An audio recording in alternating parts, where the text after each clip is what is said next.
This is the Ryan Black Show. Thank you for joining me. I am Ryan Black. Ladies and gentlemen, we have a very special edition of the Ryan Black Show tonight.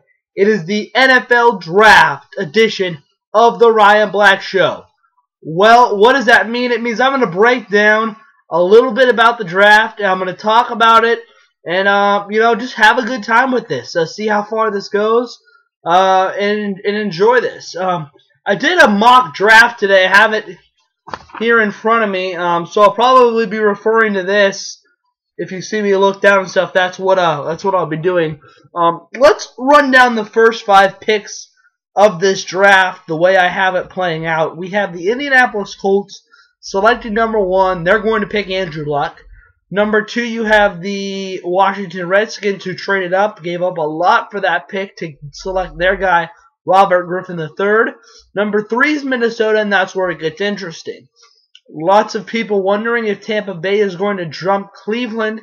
If that happens, then I think you'll see the Tampa Bay Buccaneers pick running back Trent Richardson at number 3. If that does not happen, and the Minnesota Vikings are still, sorry about that, guys, still drafting at number 3, then I think you will see Matt Kalil off the board from USC, the best offensive line prospect in this draft. So we're going to assume that Minnesota, for this mock, we're assuming Minnesota stays at number 3. So they pick Kalil. Number 4, you've got Trent Richardson going to Cleveland, replacing Peyton Hillis. That's a great pickup. I think that's a guy that they're going to have to groom. I think they're going to have to go out in free agency and maybe add a more veteran running back after the draft to help groom Trent Richardson. But I think Trent Richardson's going to be a guy that they could look to be an opening day starter and have a good rookie year.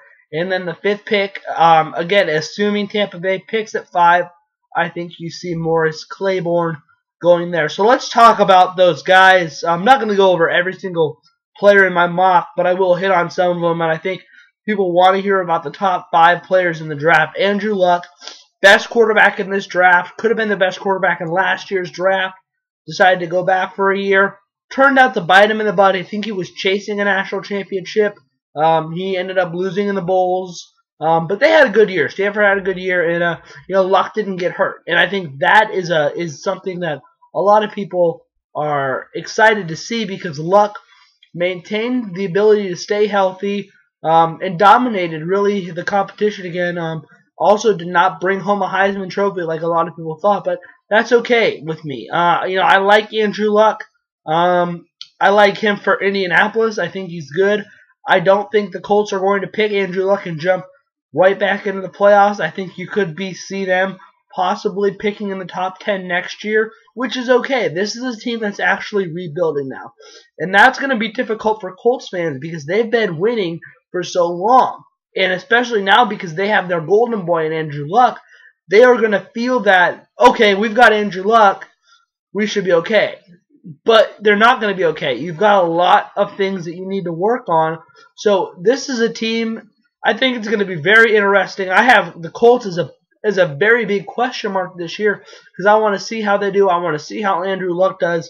Again, I can tell you Andrew Luck will probably be an opening day starter in this league from day 1. We moved to Washington with Robert Griffin III. All you can say here is beast. I mean, really, I think that one word sums it up more than anything else. He is just a beast on the field. The things he does is great. The Heisman Trophy winner from Baylor is just, he gets things done. But Washington traded a lot to get him. Several first-round picks. I think it was this year's, next year's, the year after. And I think there might have been another one. Plus, they get rid of their second-round pick this year. So Washington gives up a ton to get Robert Griffin III. And this is a guy who is going to have a little more pressure on him coming into the season because of what the team gave up for them. They've gambled their future on Robert Griffin III. So that's interesting. I talked about Trent Richardson. He's going to go in and he is going to replace Peyton Hillis in Cleveland. And I think, again, you add a veteran or add another back who can help groom him and who can be there so he won't have to take all the carries. I think you're talking about a really solid running game for Cleveland, but I'm not sure you're talking about a team who's ready to compete immediately. And then number 5 with Tampa Bay and Morris Claiborne, by far the best corner in this draft, by far the best player in the secondary in this draft. In a draft that people you're gonna see a couple of guys go early in this draft in the backfield. So I think it's interesting. You've got good corners in this draft and a couple of good safeties, but it's a draft where you don't want to reach for those kind of players because there's going to be a bundle of players like that left in the second round. So if there's a better player on the board, you can say, you can justify not taking them in this first round. So at number 6, I have Dustin Blackman going to St. Louis. The guy they wanted at number 2 is going to fall to them at number 6. Number 7 with Jacksonville. And that's kind of another question mark in this draft is, will Jacksonville draft there? They need a lot of help, but for some reason a lot of people don't think Jacksonville wants to pick at 7. They think they're going to trade down. If they do pick there, I think they could either be looking in one or two places, a wide receiver or some help on defense. I have them going with the best player on the board for me here, and that is Melvin Ingram, the defensive end out of South Carolina, who's just a stud. He gets things done on and off the field, so that's where I have Melvin Ingram going. And then I made this pick. Lots of people make this pick, but all of a sudden Miami is jumping out and denying, we don't want Tannehill. We don't want Tannehill. We like Brock Osweiler better than Ryan Tannehill. Why? They're both the same guys. I have them picking Tannehill because I think they will. I wouldn't pick Tannehill, but again, this is not who I would pick. This is who I think the other team would pick, which is why I have Tannehill going at number 8. And then at number 9, Carolina. This is a team that, wow, I stuttered there, my bad. This is a team that a lot of people are going to watch in this draft. If they have a solid draft, then I think you can talk about them possibly making a push for the playoffs next year. But a lot depends on this draft for this team. So I will be excited to see what Carolina does.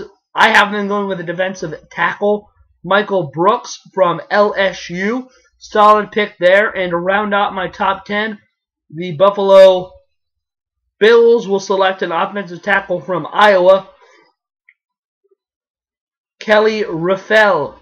I don't know how to pronounce his name really well. I apologize if I butcher names on my mock. He's the second best offensive line prospect in this draft behind Kaleo. He's a good pick at number 10, a good fit pick for Buffalo, a guy that can come in and protect Fitzpatrick, and a team that, again, is building and doing things the right way, in the right direction, trying to get themselves and launch themselves in position for a playoff run. I'm going to kind of run down what else I have going on in the first round. I'll stop and talk about a couple of guys. At number 11 to Kansas City, I have Fletcher Cox, the defensive tackle from Mississippi State. At number 12, I have the guy who I am in love with and the best inside linebacker in this draft, Luke. The thing is, I had pronounced his name before this, and now I can't say it right. Luke Kuechly. Luke Kuechly, that's how you say it. Luke Kuechly. Sorry about that, guys. I apologize. Goes to Seattle at number 12. Number 13, if Arizona picks here, they're talking about moving down a couple of spots. If they pick here, I think that they could do a number of things. They could possibly go secondary and add another stud corner. I think that they could add another wide receiver weapon because it makes more sense to me. I have them taking Michael Floyd out of Notre Dame. I don't feel nearly as bad making that pick there, especially because Todd McShay's latest Drew Up mock has that pick happening as well. And number 14 overall is the Philadelphia Eagles pick. No, it's the Dallas Cowboys pick. Sorry, my paper got mixed up here. And I have them taking the safety Mark Barron. They could use a safety or a corner. I think Barron is better than DePatrick. Hence the reason I have him falling at 14. And at number 15, the Philadelphia Eagles are going to take it out. A linebacker, Shea McClellan from Boise State. He's jumped up on a lot of people's boards here. Other guys have DeCastro here. People don't have Dallas taking Barron and him falling here. So I have them taking him here. You'll see why in a little bit. This pick's a little more selfish because the player I want the Steelers to get here. So my mock kind of fails in this in that rung, but you'll see why. Number 16, the New York Jets wide receiver Stephen Hill from Georgia Tech.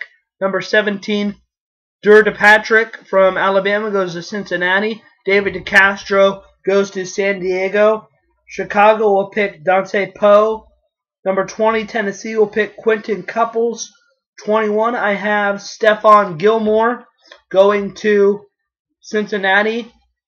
Cleveland back at 22 will pick Chandler Jones. Good pick. If that's a pick they can land here, somebody like him or another DN, that's a solid draft for this Cleveland team who is looking to make a turnaround and doing things the right way. So that's a solid pick. 23, Corey Glenn, offensive lineman. I have them picking him over Jonathan Martin just because he is shot up. Martin's fallen a little bit. But you could very easily see Martin go there or to Chicago, I think. People have Martin going ahead in some drafts. I have Martin falling a little bit at 24. The Steelers on the clock. Dante Hightower. Love this pick. Love this pick. Love this pick. This is simply for Steeler fans out there. The Steelers would be really smart to try to move up early in the second round or get a late first round pick along with their 24 to try to get a defensive end or an offensive player or an offensive tackle or something that's there. So that's my little hope for the Steelers, that they make some noise and make a couple of moves on draft day. I think it'd benefit them. At 25 to Denver, I have Jarrell Worthy, the defensive tackle from Michigan State. 26, defensive tackle Davon Still. A lot of people have him falling here. This is a pick I think is interesting for Houston. He could come in, he could replace Mario Williams, and he could do a great job. I just lost. You know what? He couldn't because Mario Williams is a defensive end. Well, I feel really stupid today. Kendall Wright, the wide receiver from Baylor, going 27th overall to New England. Doug Martin, the Boise State running back to Green Bay. Solid pick for Green Bay there. 29, Baltimore, Devontae David. And at 30, San Francisco will go with Kevin Zelcher, Wisconsin offensive guard, who's shot up on a lot of people's boards. Some people have him going before DeCastro. I certainly don't.